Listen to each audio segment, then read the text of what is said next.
Watch this. No way!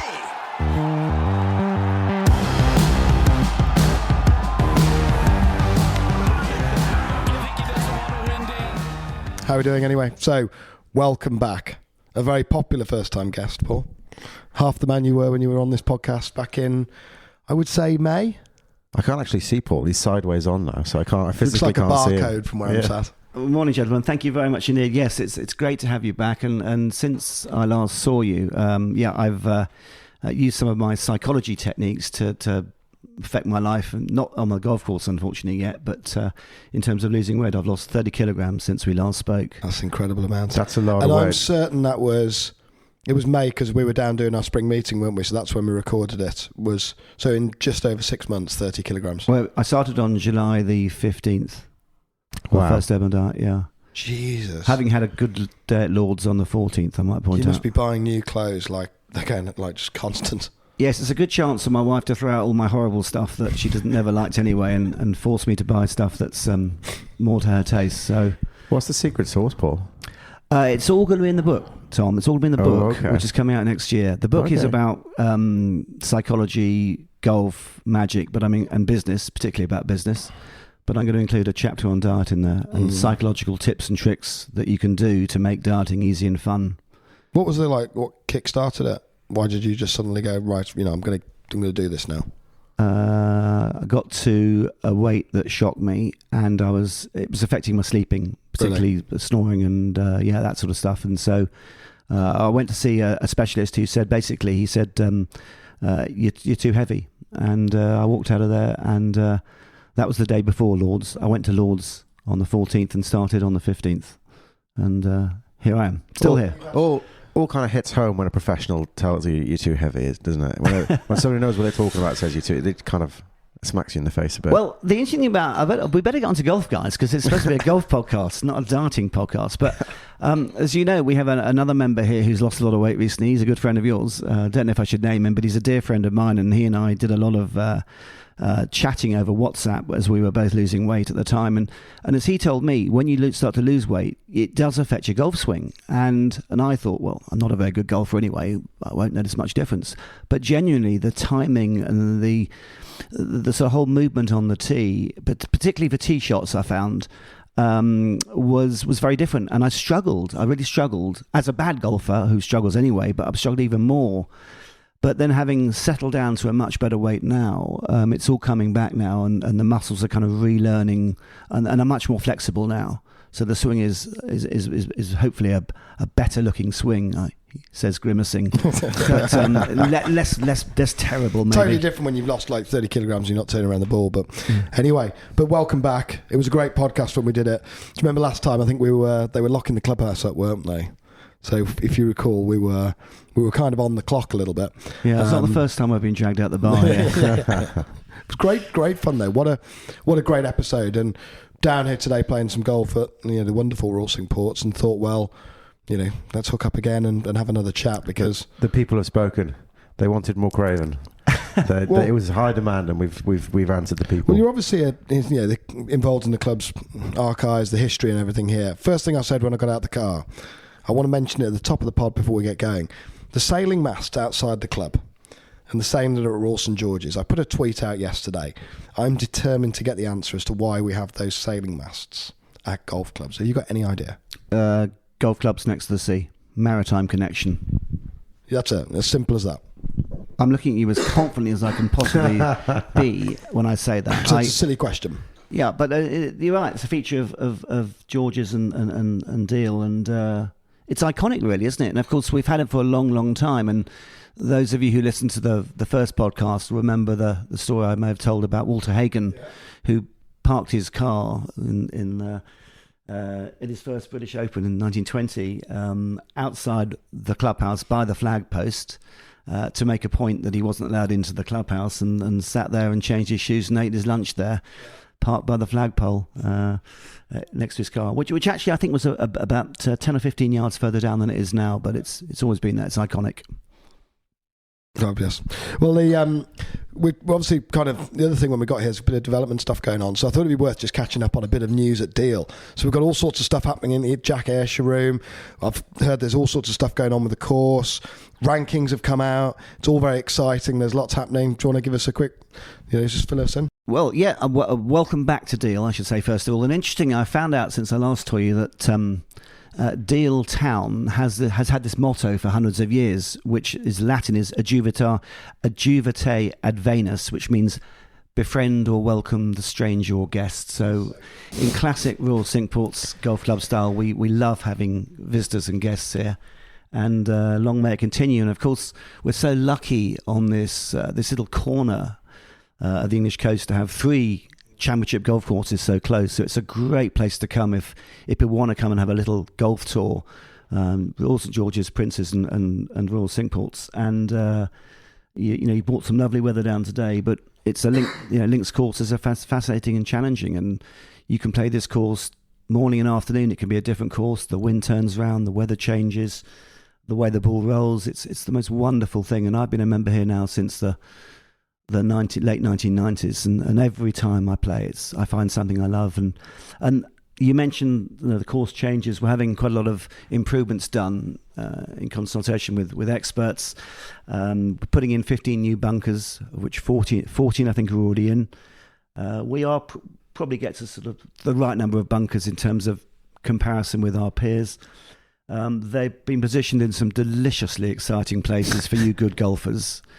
Don't tend to affect us higher handicaps in quite the same way, but they make you really think of the tee. You'll see them today when you play. I think 14 of the 15 are in. Are they actually in play as well? Yep. Amazing how quick they work. We have staggeringly quick. Honestly, we have led by Ben Williams. We have the best ground staff in the country. They're amazing. You'll notice the changes. And I remember Clyde telling us on the pod, it's quite easy working in links ground because you can just throw turf down on top, and you've got the sand, you've got the soil. It's quite easy to work with actually, so they can get it back in play quite quickly. So. If it's that easy, you're welcome to come and join the staff at 4 o'clock in the morning and join them and see how exactly.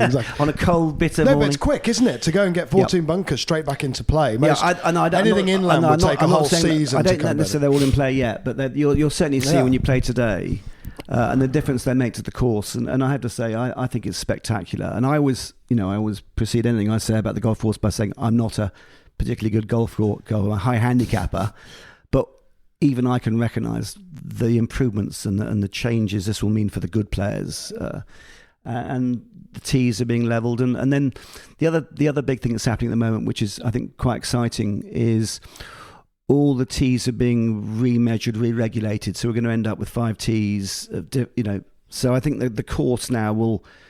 If you depending on which tees you played off, I think the course will range from 4,300 yards from the very, very, very forward tees.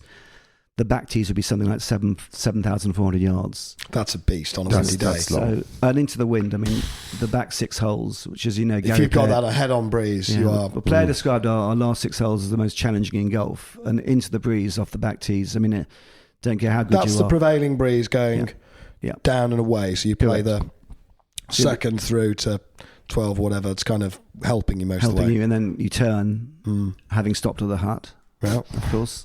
Twice. We didn't talk about the hut last time, Tom. Have you used the hut much? You've been before. Yeah, so I've only been once before, and we stopped for a shovel. Well, we had a bit of a divisive poll on social media a few months ago when talking about sort of drinks at the turn, and I think the options were Shovril or a chicken Kiev. I'd not heard of a chicken Kiev. Yeah, chicken Kiev. Yes, be careful of that hut. Drink. Well, so what it is, so just for those listeners, we have a halfway house hut just after the 9th green. It is weatherproof. It always gets ranked in all the times it gets discussed about the best halfway huts in the world, and Deal is right up there. It's a place of refuge during bad weather. There have been games I played and here where games have been abandoned in the hut because it's a place of refuge and you can get a cab call there.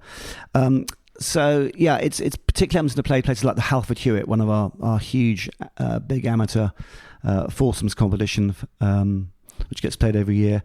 I think there the Shovril is the most popular drink, which is a combination of sherry and Bovril. Sounds disgusting. I honestly thought No, it would quite be, nice. but having tasted, I'm coming round to it. I've had one before that was horrible. It's put me off for a while, and I had one recently and thought, actually, it's not too bad. You need to use just the straightforward Bovril, don't you?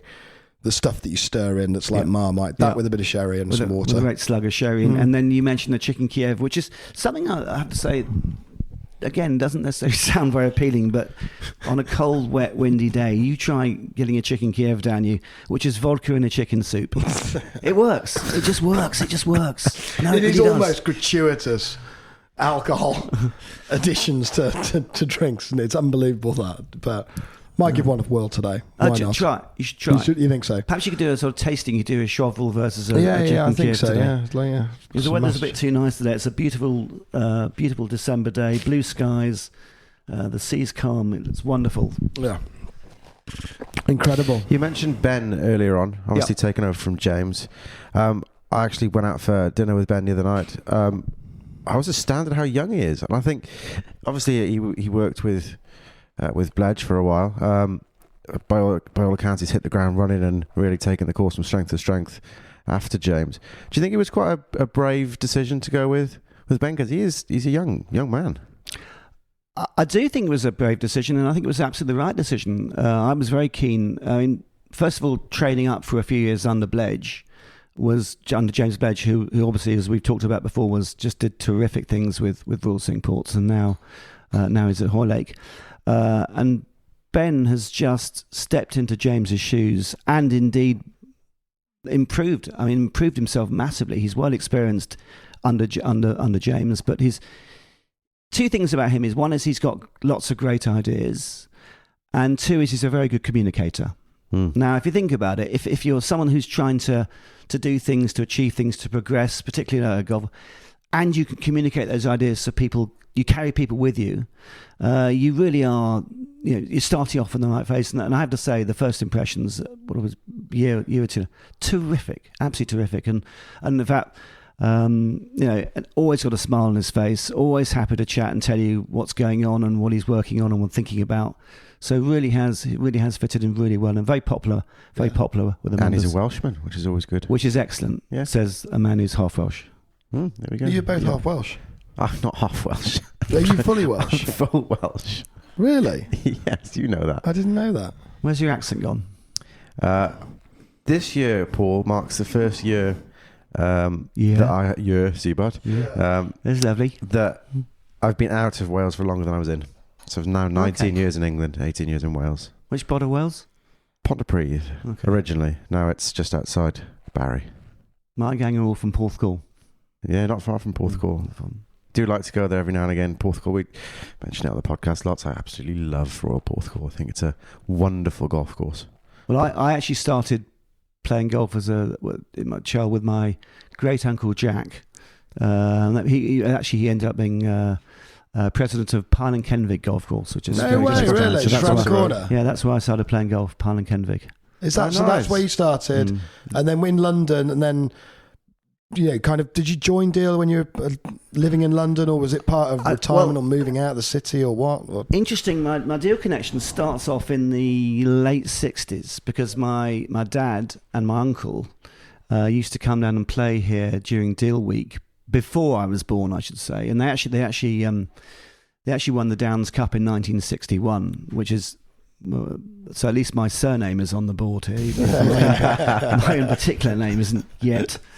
So they used to be great fans of Deal Week, and they were members of Walton Heath in those days. Yep. And so Deal Week, which is still going on, still very strong, by the way. It's a great time. That's just a week-long festival of golf you guys have. And you name the format, we play it. So medal, Stableford, foursomes, individual, match play, different combinations. Just quickly on this one, Paul, because I heard a story from a guy at our golf club that said he was down with his family in Deal. It just happened to be Deal Week, and he was in Deal.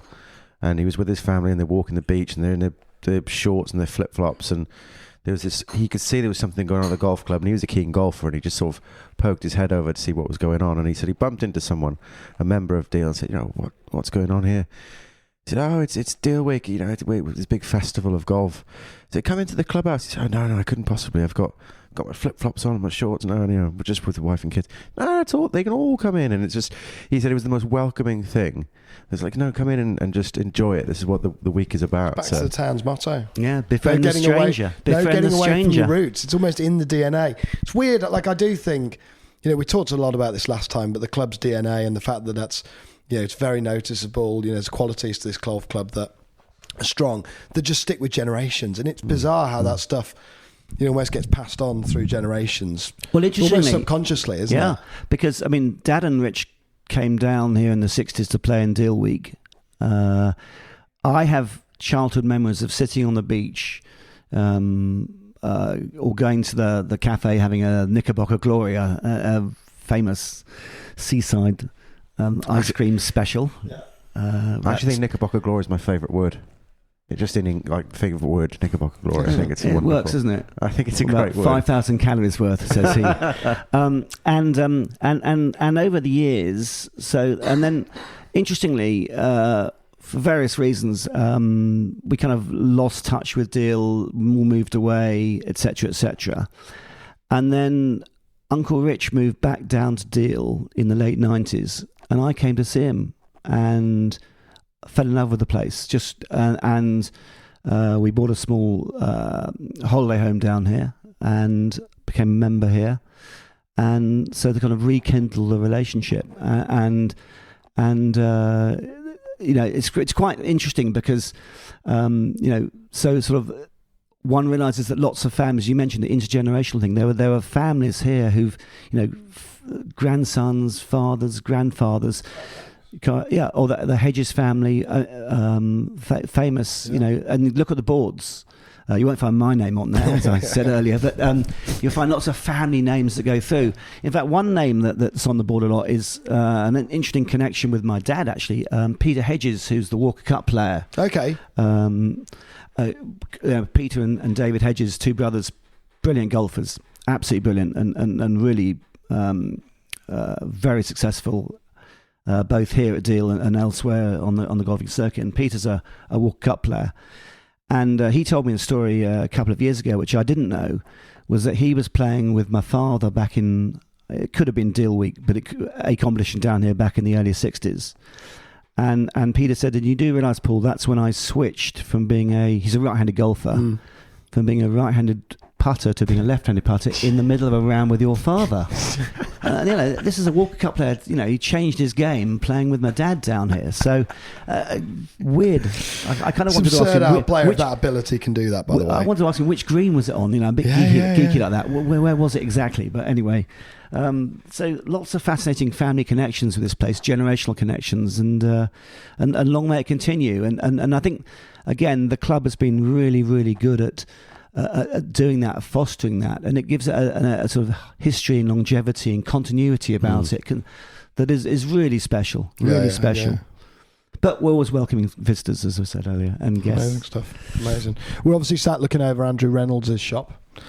Andrew's been with the club for how long now? Well, it will be retires next year, 44, 45 years. I mean, it's a record. What's going to happen? Because I've never been in the back room, his little office. Ooh. I've seen little pictures. I'm hoping I can talk my way in there. I'll take you over there after this. We finished this discussion. Is he the longest serving club professional? As in, not if it in Deal in Britain. We'll have to ask him, but I certainly think he's been here for a long time. I've heard that. But he's certainly the longest serving pro here, because our first pro was Harry Hunter. Not even sure he was called a professional in those days, but 1892, who I think did 43 years. So Andrew's gone past him, and next year we're doing some special things to celebrate Andrew's long and happy massive change, isn't it, when you think like it's a constant at the club for so long. Like that's huge. And he's done such an amazing job, and he's such a welcoming face here as well as being a great golfer. He's enjoyed considerable success on the golf course, but you come to Deal, and if you're lucky enough to bump into Andrew, you're going to get a huge smile, a meet and greet, and no doubt hear some of his stories. I confess I've heard some of them more than once, but they are brilliant over the years, and it's fascinating because we have he's played with some of the great golfers, and in fact, I was actually lucky enough this year to play in something in the charity day for something that's called the Grand Match, which is something that Peter Ellis and Bruce Critchley started many years ago. Yeah, which is Walker Cup versus Ryder Cup, ex-former players. So right. It's a fantastic day, and it's been going for many years now. And this is the first year without Peter, of course, being here. But there's a kind of I played in the sort of, they have a sort of a guest day, and then they play the serious stuff later on. And this year Andrew played with Manuel Pinheiro. Really? And I followed them around for a bit, and that's amazing. Watching them play golf, and it was just terrific. And Andrew holds his own absolutely, and more so. And in fact, Pinheiro said to me afterwards, he said, Andrew Reynolds is amazing. He's an amazing golfer. And to see that, so we'll. I've enjoyed knowing Andrew for my 25 years or something, but others are no longer. Stuff. Is he going to be far away, or is he still going to be around the town? And he's going to be around. He's going to be more than that. Yeah, that's good. He's a future captain. Right. Wow. Really? Amazing. Yep. That's incredible. You touched on the Walker Cup there. Obviously, we don't know what the future holds, but there's 3 years currently not confirmed for the Walker Cup. It's possible that we might see a Walker Cup come to Royal Cinque Ports. Wouldn't that be lovely? Wouldn't that be lovely? Yep. Would be brilliant. What a venue for it.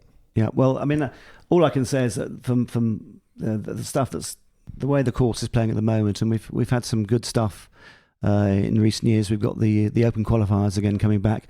I just want lots of people to come and play it and see it. It's really wonderful. Do you think it plays well as a match play course, Deal? For those people who have not been to Deal, do you think it plays?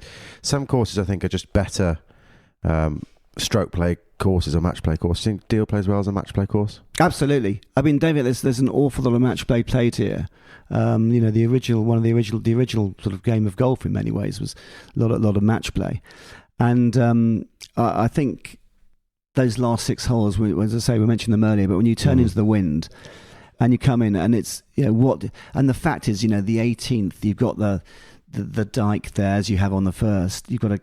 Do I go for it? Do I get into the wind? It's big changes on 18. I've heard big changes with some of the course stuff. That's one of the holes that's had some modifications done, right? Yep, there's a new bunker on the right hand side. So again, if you're standing on the tee, looking out, traditionally you aim at the flagpole or the bridge. Those are the 2 lines from the 18th tee. I was always told. You've got to be a bit careful now, because there's a bunker there waiting to swallow you up if you push it slightly right. So it's. I mean, it just makes you think so much more now. It's brilliant, absolutely brilliant. And love to know what you think about it. I can't wait. And you've got your new putting green out the front. How's that gone down? I saw when that was opened and they had the putting challenge out there. Looks like a fabulous little bit of land out there. Yeah, it's amazing. I think I think I'm right in saying it may be the largest single area putting green in the country. I could be wrong on that, by the way, and I'm sure one of your listeners in the Valley of the Blind, Paul. Just say the one-eyed man is king. Never lose sight of that. Let me say it more properly. Yeah, it's the biggest area putting green in the country. It was one of the great videos of 2022. That I think the opening with 3 or 4 of you in the Deal blazers. The spirit of the game had never been more alive than when that putting green was being opened in the summer. That's right, the 4 of them, didn't they? And they had their long videos. And of course, Andrew Reynolds hold the putt, the long putt, typical. Unbelievable. Yeah, I guess it's things like the changes, the putting green, everything. You may have seen this week came out today's golfer, which is I think Golf World, came out with a new rankings, and I think the top 100 playable courses in the world. Courses you can get on and play. And I'm delighted to say that Royal Cinque Ports Deal has now moved into the top 50 of that. That's amazing. I think because of the model of British and Irish golf, I think there's a really strong representation of Britain and Ireland in that list, and it's really nice to see that Deal quite high up in that ranking. Yeah. Well, it's just accessible. Is that isn't something it, the club put a lot of stock in? Because it is important to do well in the rankings, but often it's at the same time it's unimportant because it's a members club, and is that something the club is very proud of or puts a lot of stock in? I wouldn't say that lists are they're a nice sort of byproduct if people say nice things about us, but they're not the aim of the aim is to welcome people, let them enjoy the golf, let the members love it. I mean, we've been very lucky the last few weeks. A lot of courses have been closed with this bad weather. Deal stayed open and the main greens have been open. So again, Ben's doing an amazing job there, and but it's all this sort of thing like what's good for the geese is good for the gander, and there's the whole area sort of going well. You know, playing Princes yesterday, second time we've been to Princes this year in fantastic condition. Whole thing's excellent. You know, Princes raised their game, Deal raised their game, Georges keep raising their game, and those three clubs continually improving makes the whole packaged area and the whole experience of it down here is so good. Like, it's really good. Every time I come, it's like it's impossible to, explain just how good it really is down here in terms of the three clubs and the way they kind of, it's a great relationship across them, isn't it? I think. Yeah, and there is so unique, and it is unique because you can't find three championship courses that close to each other anywhere in the world. No. But no one's trying to they're all sort of swimming in their own lanes as well, they're all doing their own thing brilliantly well, which makes the whole, the sum, greater than its parts almost. Yeah, and you'll remember that, I think the last podcast we talked about this competition that called the Hagen Hoof, which is, again, you'll see a photo in the halfway house hut of some previous Hagen Hoof teams. The idea of playing three courses in the summer on the same day, match play competition. No, it's not actually. It's we collect over points in that one. How vulgar! That's amazing, and get the three courses played in the same day. Again, a very special competition, and very lucky to have played in that myself. Tom, do you know Paul played 54 holes yesterday? The 21st on the of shortest December, day of the year, the winter solstice. Played 54 holes in a day. Around here?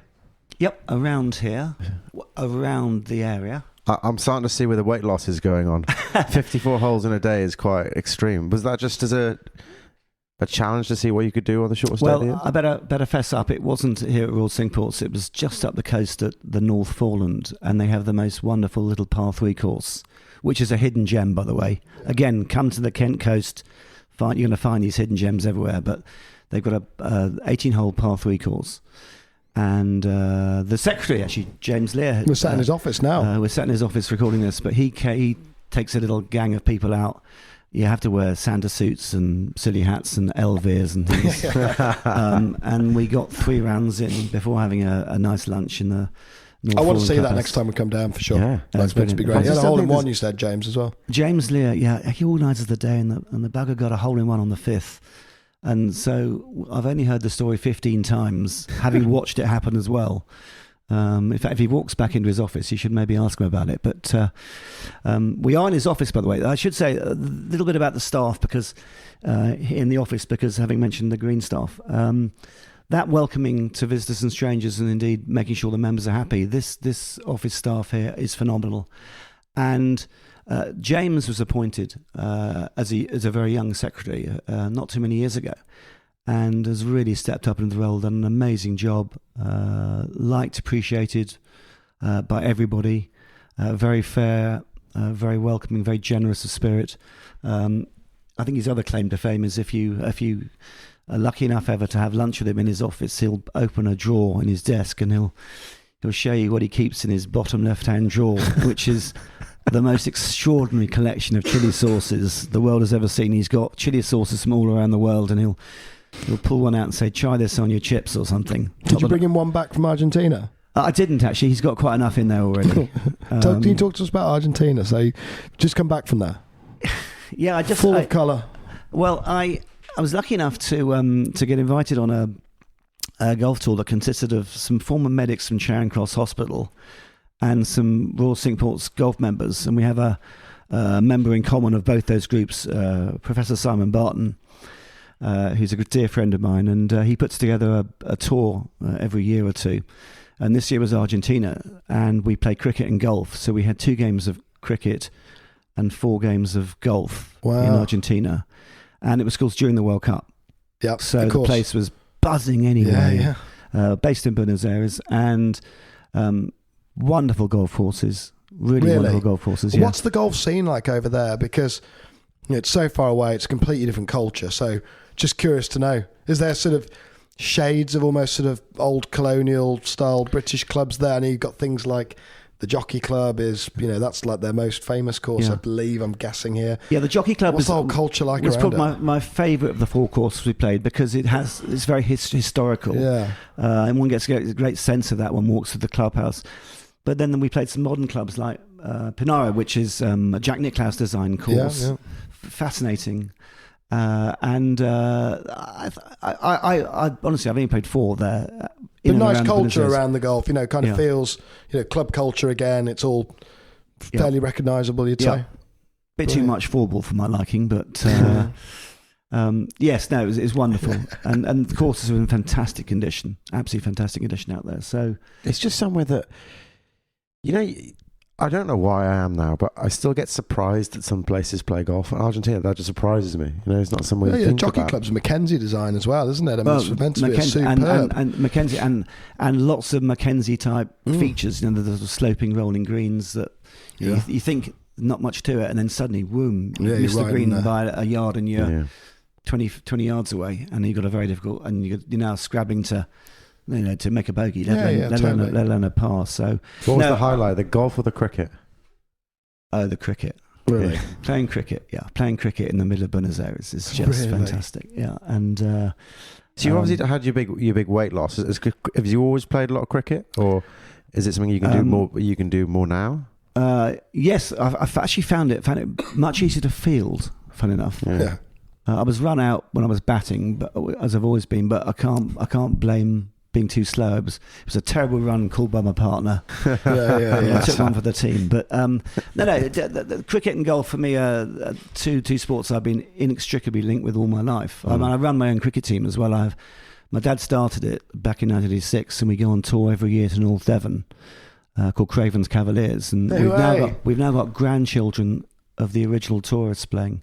That's awesome. And we played 2 or 3 games of cricket. We played 2 games in Devon and 1 game in Wiltshire, and I'm now lucky enough to tag that on with some golf because there's a Hickory Golf at Saunton Sands and Royal North Devon, which happens to take place in the 2 days before my cricket tour. Oh, nice. Yeah, so lovely. I go down a bit early to play some Hickory Golf. And things like the MCC, which you play in, right? That's that's got a huge golfing circle just within that as well, hasn't it? Like that's some amazing stuff. I want to close talking about the book's coming out next year. Heuristics, business, weight loss, it's all going to be in there. Any other kind of tidbits you can give us from stuff you've been working on recently in the book? Anything that's fresh in the mind? I really do like the heuristic stuff that we talked about last time. I found that stuff fascinating. We photographed the last one, but we're a man down, so we're not photographing this podcast. But before the podcast started, we offered Paul the choice of coloured microphones. And Paul's currently got the orange, I've got the red, Sam's got the I'd say it was like a hot pink. I like my pink one. And the heuristic stuff's interesting because I'm almost certain Paul could have made me pick whatever he wanted to make me pick. I would have just been at his whim, but he made me at least feel like I had a choice. That was nice.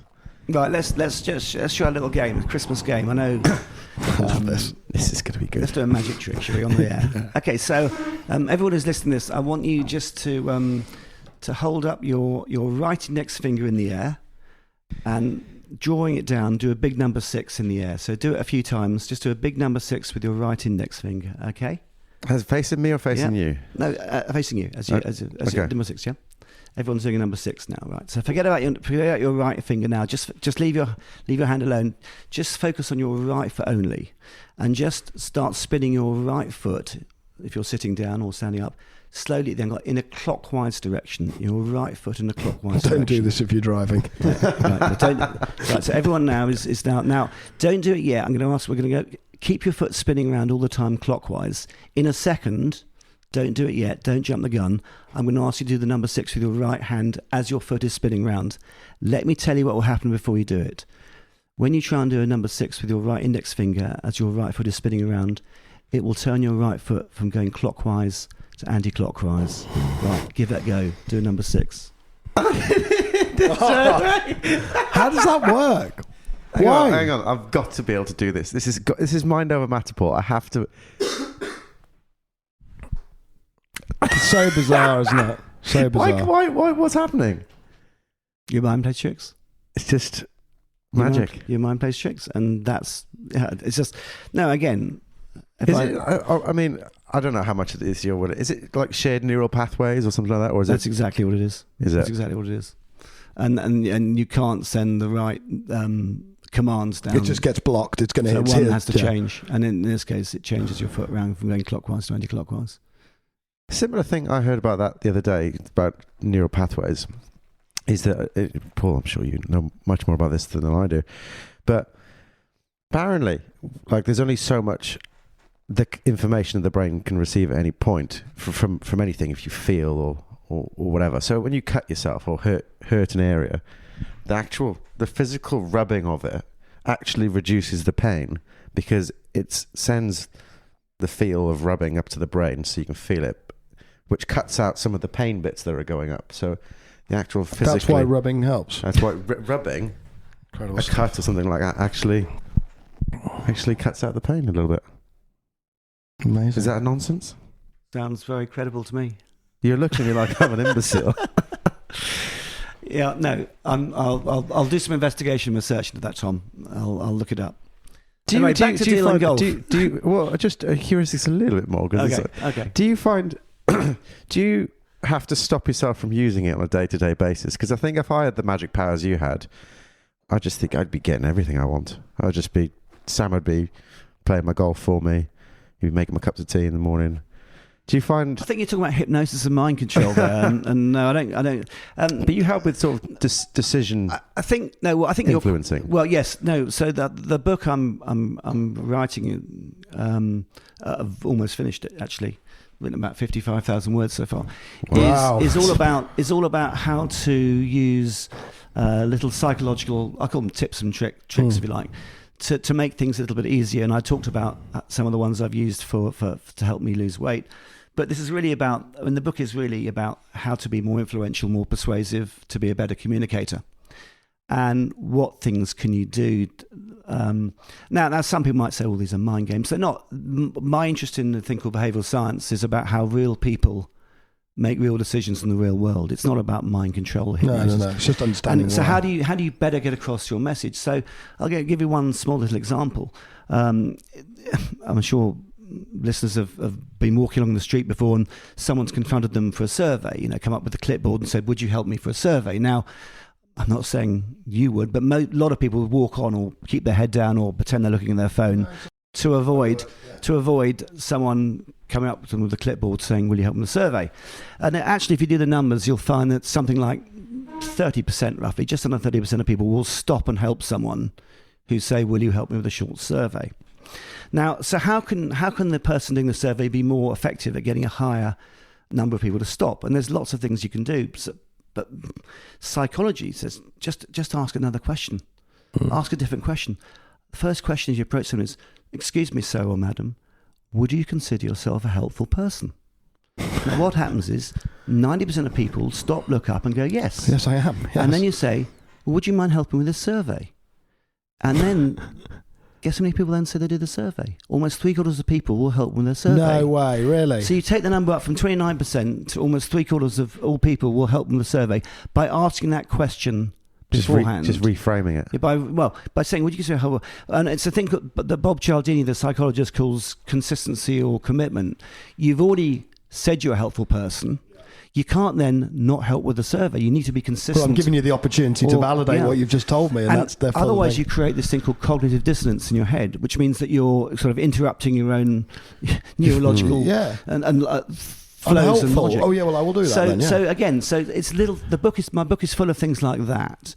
And again, is that mind control? No, that's just how real human beings work and behave. So use that stuff to be better. Now, didn't you say there's something to do with pitch mark repairers or something? The once they changed the sign, and it completely changed the number of people that were repairing pitch marks on the green. Yeah, wasn't this something to do with helpful golfers? Well, we came up with a So when James Bledge was here, we were problem with all par threes is if people don't repair their pitch marks, it can be pretty irritating. For those for the staff and for those that follow, and then it's so easy to do, and most golf courses have signs saying please repair pitch marks and things. It doesn't seem to work quite as well as it could. So we were messing around with some psychological ideas about what you could say on a sign that would make people more likely to repair their pitch marks. And James asked me to see if I could help, and I came up with one, which I think has had a better than most success in getting pitch marks. It's not perfect because people aren't, and I can't remember the sign. It sounds like 100% of all considerate golfers repair their pitch marks. So it's the same thing. Oh, I'm a considerate golfer. Yeah. Well, there you go. I've got to do this now. Yeah. I think I read it's on the 4th, by the way. You'll see it on the 4th. That's nice. That's going to accompany this podcast, I think. I think so. I think I read somewhere about speeding. The success rate they had getting people to slow down in residential areas was dramatically increased by doing the smiley face and sad face as opposed to showing you numbers.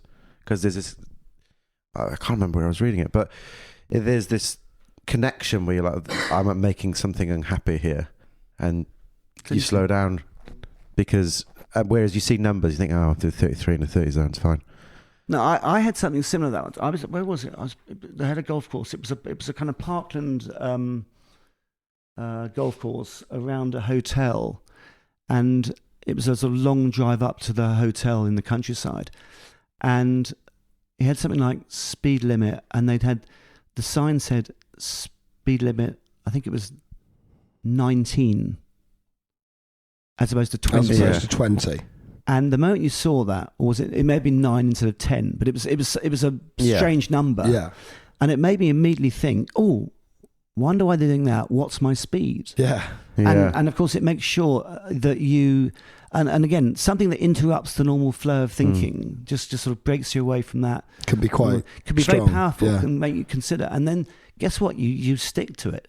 And so this is golf is the ultimate game of psychology in many ways. It's played in the ears, a lot of it, and so my fascination with psychology, with persuasion, with behavioural science, with magic indeed is all related to how the mind does and doesn't always work, and long may it continue. Fantastic. Paul, it's been great getting you back onto the podcast. Just before you go, I don't know if this is in your future, Paul, but once the book is published, can you please do an audio book? Because I'd love to hear you talking me through your book. I just want to hear your voice just in my car for 20 hours. 55,000 words is a big book. Please do an audio book. When's it going to be published? Early next year. I'm hoping it'll be sometime in the first half of next year. We'll see. And there's lots of, it won't surprise you, there's lots of, it's not an academic book, I would say. I mean, this is very important. I've had 30 years working in the city for Schroders, PIMCO and Goldman Sachs. I've got a lifetime of doing magic, a lifetime of being interested in sport, cricket and golf, a love of psychology. So much matter to draw on. It's all going to be in there, and so there's full of lots of personal anecdotes and including some stories from the golf club here. I mean, there's lots of sort of irony and humour. I hope in there as well to make some serious points. Yeah, it's not starchy. It's just bouncing off stories about things you say. I better finish with one today from Deal. I think there's so many from here, and a few of them might make the book. Which one shall I give you? True story. We didn't talk about this last time. I don't think we did. If we did, stop me. But Uncle Rich was the late Uncle Rich was in the bar here, and he was. This isn't the gins, is it? This isn't the gin. No. Okay, no. That's the one where I'll leave the size up to you. Yeah, that was a great one. That was Johnny Gould, which apparently is quite an old story, but I'd never heard anybody else say it. Anyway, so Rich was in the bar and, chatting with a guy who was down to play golf. And Richard, again, Deal welcoming to visitors, got chatting with him and said, "Where are you from?" And the guy said, I'm from Austria, and I'm looking forward to the golf here today. And Richard, being Richard, sort of immediately started talking about skiing, because Richard was a great skier. And the guy said, "Oh, where's your favourite place to ski?" And Richard went, "I love Kitzbühel, and I love going down the Hahnenkamm and the Mousetrap." And he said, "Well, I don't go as fast as Franz Klammer." Yeah. And the guy looked at him and smiled and said, I am Franz Klammer. No way. What a So great good. story to close on. Paul, been great catching up again. Thank you so much for joining the pod, and yeah, all the best for next year, but big thank you for being a great guest this year. Thanks very much for having me. Watch this.